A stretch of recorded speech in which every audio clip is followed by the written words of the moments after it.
आप सभी को नमस्कार। इजराइल के ऊपर हमास ने कुछ दिन पहले हमला करा था। हमने कोशिश करी इजराइल को, पैलेस्टाइन को समझने की कि ये क्यों हमला हुआ। मैंने इससे पहले आपको दो वीडियोस बनाई थी। एक में मैंने इनके इतिहास के बारे में बात करी थी, जहाँ पर यहूदी धर्म, इस्लाम और क्रिश्चियनिटी में क्या समानताएं हैं और उनके अंदर क्या प्रॉब्लम्स हैं, क्यों यहूदियों को इतने सालों तक यातनाएं झेलनी पड़ी पूरी दुनिया से। फिर मैंने आपको पढ़ाया कि किस प्रकार से जो आज का हमारा इजराइल है उसका जन्म होता है। थोड़ा सा हम लोग रिकैप करते हैं, हमने क्या क्या पढ़ा था। सबसे पहले मैंने आपको पढ़ाया था एंटी सेमिटिज्म। एंटी सेमिटिज्म एक ऐसी विचारधारा थी जिसके अंदर जो यहूदी लोग थे उनको बहुत ज़्यादा हॉस्टिलिटी झेलनी पड़ी पूरी दुनिया से ही, चाहे वो क्रिश्चियनिटी हो, चाहे वो इस्लाम हो। उन सभी धर्मों के लोगों ने इनको बायकॉट करा, बहुत यातनाएं इनको झेलनी पड़ी। फिर दौर आता है जियोनिज्म का, मूवमेंट का, जिसके अंदर जितने भी जो यहूदी थे अब वो अपने देश की मांग कर रहे थे, और वो मांग वहीं पर थी जहां पर इनका धर्म शुरुआत हुई, जहां पर, और वो उस समय ऑटोमन एम्पायर के पास में था। फिर बालफोर डिक्लेरेशन आता है, जिसके अंदर जो ब्रिटेन की जो सरकार होती है वो यहूदियों को कहती है कि आप हमारा तन मन धन से साथ दीजिएगा, और जैसे ही हम वर्ल्ड वॉर जीत जाते हैं पहली, हम आपको आपका देश बनाकर देंगे जहां आप चाहते हैं। फिर पहले विश्व युद्ध के खत्म होने के बाद उदय होता है जर्मनी के अंदर हिटलर का, और हिटलर सारा का सारा जो ब्लेम होता है अपनी हार का, जर्मनी की हार का, वो यहूदियों के सिर पर मंड देते हैं। और फिर वो दौर आता है जब यहूदियों को अपने सबसे बुरे दौर से गुजरना पड़ता है, जिसे हमने हॉलोकॉस्ट कहा। इसके अंदर बहुत से लाखों यहूदियों को मार दिया गया और बहुत यातनाएं इनको दी।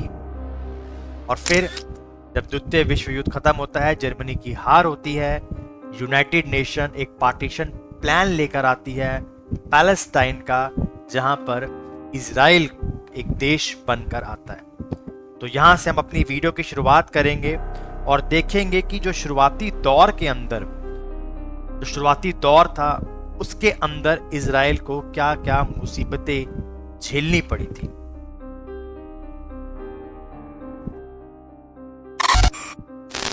यूनाइटेड नेशन का जो पार्टीशन प्लान था पैलेस्टाइन के लिए, उस प्लान के अंदर अगर हम बात करें, ऑटोमन एम्पायर की जो आइडियोलॉजी थी उसको बड़े ध्यान से रखा गया। जेरूसलम जो बहुत इंपॉर्टेंट प्लेस है, वहां पर जो ऑटोमन एम्पायर था उन्होंने 4 कॉर्नर्स बना दी थी, मुस्लिम्स के लिए, रोमन्स के लिए, क्रिश्चियनिटी के लिए और इस्लाम के लिए डिविजन्स कर दी थी। सेम यूनाइटेड नेशन पे कुछ ऐसा करा।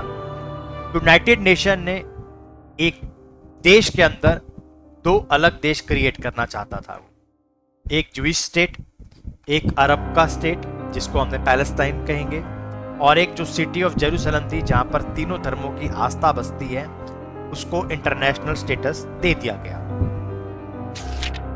इस नक्शे को जरा आप ध्यान से देखिए। ये पार्टीशन प्लान था। ये जो आप हरे कलर से देख पा रहे हैं एरिया, ये वाला, ये सारा एरिया था ज्यूइश स्टेट के पास। और जो ये ऑरेंज कलर से आप देख पा रहे हैं, ये था जो अरब स्टेट बनाया गया पैलेस्टाइन का, उसके पास। और जो ये आप व्हाइट कलर से देख पा रहे हैं, मैं थोड़ा और जूम करके अगर आपको दिखाने की कोशिश करूं, तो ये था जेरूसलम। ये था जेरूसलम जो कि इंटरनेशनल स्टेटस जिसको मिल गया था। यहीं से प्रॉब्लम शुरू होती है। जो इसके आस पड़ोस के जो देश थे वो भी अरब थे, और यहीं से दुश्मनी होती है इजराइल की बाकी अरब देशों के साथ, खासकर पैलेस्टाइन के साथ। ये 1948 से आज 2023 तक इस पूरे एरिया में डिस्टरबेंस है। Syria, Lebanon, Jordan, Iraq, Iran, Saudi, इन सब की दुश्मनी कई वर्षों से चलती आ रही है। हमले होते रहते हैं एक दूसरे के ऊपर आए दिन। किसी को ईरान सपोर्ट करता है, जब इराक स्ट्रांग था तो इराक सपोर्ट करता था पैलेस्टाइन के लिए, आज ईरान करता है। तो ये झगड़ा चलता आ रहा था। फिर 1947-48 के अंदर पहली अरब इजराइल वॉर होती है। जैसे ही यूएन 1948 में डिक्लेयर करता है पार्टीशन प्लान, तो जो अरब के देश होते हैं उनमें गुस्सा भर जाता है और वो कहते हैं कि हमारी जमीन के ऊपर आप एक यहूदी देश नहीं बना सकते और हम इसे बनने भी नहीं देंगे। ये एक इमेज है, बड़ी आइकॉनिक इमेज है, जिसके अंदर जो प्रथम प्रधानमंत्री हैं इजराइल के, डेविड बेन गुरियन, ये तल अवीव म्यूजियम के अंदर अपने राष्ट्र को संबोधन करते हैं कि हम अपने राष्ट्र की ओर बढ़ रहे हैं। अगर आप पीछे तस्वीर देखेंगे तो ये उन्हीं व्यक्ति की तस्वीर है जिन्होंने जियोनिज्म की शुरुआत करी थी। जो बाकी के देश थे उनको बहुत समस्याएं थी और उसके बाद क्या हुआ, जो बाकी देश थे वो बहुत ऑफेंसिव हो गए और उन्होंने हमला बोल दिया बिल्कुल नए देश इजराइल के ऊपर। अब 5 देशों ने मिलकर इजराइल पर हमला कर दिया। इजिप्ट, इराक, जॉर्डन, लेबनान और सीरिया, इन सब ने मिलकर इजराइल के ऊपर हमला कर दिया। हमले में हुआ ये कि इजराइल जीत गया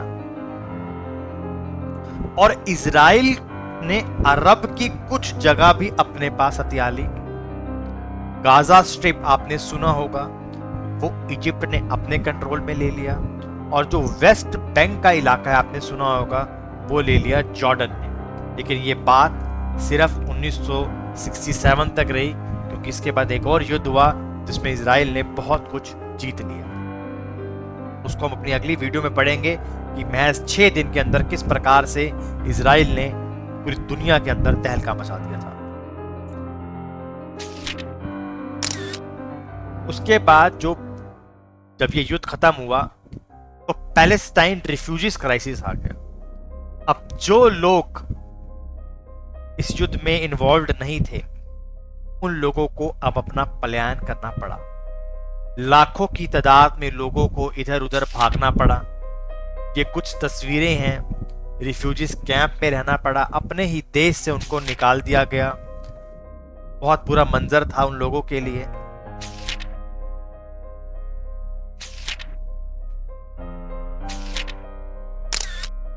लगभग 7.5 लाख के आसपास जो पैलेस्टाइन के लोग थे वो डिस्प्लेस्ड हो गए, उनके बारे में कुछ भी पता नहीं चला। और लड़ाई खत्म होने के बाद इजराइल ने इनको राइट टू जो रिटर्न था वो डिक्लाइन कर दिया कि हम नहीं मानते कि ये लोग यहाँ के रहने वाले हैं, बाशिंदे हैं यहाँ के, और यहाँ से और दुश्मनी फैल गई। बेसिकली जो पैलेस्टाइन अपने ही देश के अंदर वो रिफ्यूजी हो गए थे। उसके बाद ये युद्ध खत्म हुआ ही था। इजिप्ट जो बहुत खिलाफ था इजराइल के, वहां के जो प्रधानमंत्री थे जिनका नाम था अब्दुल नासिर, ये 1956 में डिसाइड करते हैं कि जो सुएज कैनाल है उसको मैं सरकारी तंत्र में लेके आ रहा हूं, नेशनलाइज कर रहा हूं। उस जो सुएज कैनाल है उसके अंदर कुछ शेयर ब्रिटेन और फ्रांस दोनों का ही था और ब्रिटेन और फ्रांस ये कभी नहीं चाहते थे कि ये हो नेशनलाइज्ड हो। ब्रिटेन और फ्रांस ने बैकडोर से मदद करी इजिप्ट की, इजराइल की मदद करी। जुलाई के अंदर ये डिसीजन लेते हैं अब्दुल नासिर और अक्टूबर के अंदर इजराइल इन्वेड कर देता है गाजा स्ट्रिप को। ये वही गाजा स्ट्रिप थी जिसको इजिप्ट ने 1948 के युद्ध में अपने पास कर लिया था। और इजिप्ट की एक और जगह थी सिनाई, वहां पर भी उन्होंने कर दिया हमला। इजराइल की मदद ब्रिटेन और फ्रांस कर रहे थे। लेकिन अमेरिका को बहुत नुकसान हो रहा था क्योंकि ब्लॉकेड हो गई थी सुएज कैनाल के ऊपर। तो अमेरिका ने ब्रिटेन और फ्रांस दोनों से कहा कि आप इजराइल की मदद ना कीजिए।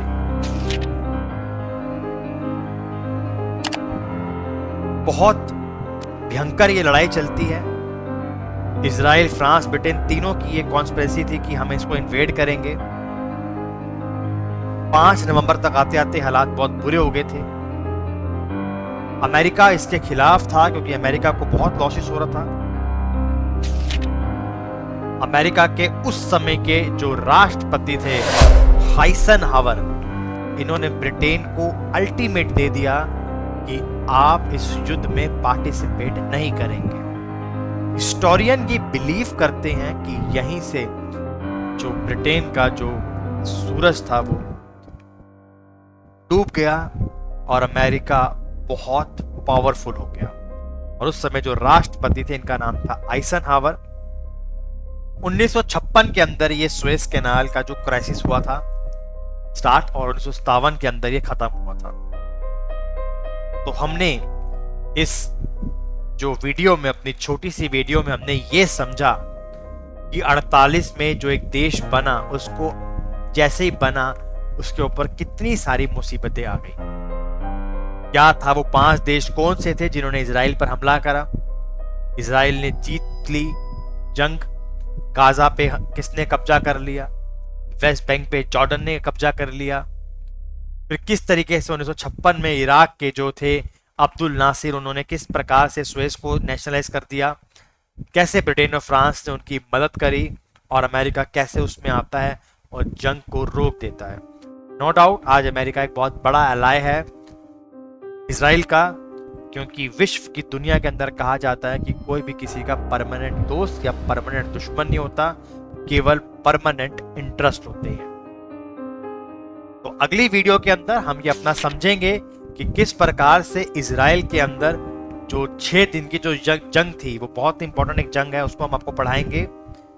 हम आपको पढ़ाएंगे किस प्रकार से इजराइल के ऊपर छोटे छोटे हमले होते थे, आदी अमीन का क्या रोल था, गद्दाफी का क्या रोल था, सद्दाम हुसैन का क्या रोल रहा, किस प्रकार से हिजबुल्लाह बना, किस प्रकार से इनके खिलाड़ियों को मारा गया, किस प्रकार से इजराइल इतना पावरफुल हुआ और कैसे 9/11 ने इस प्रकार से पूरी दुनिया के नक्शों को बदलने की कोशिश करती थी। हम अपनी आपको अगली वीडियो में मिलेंगे।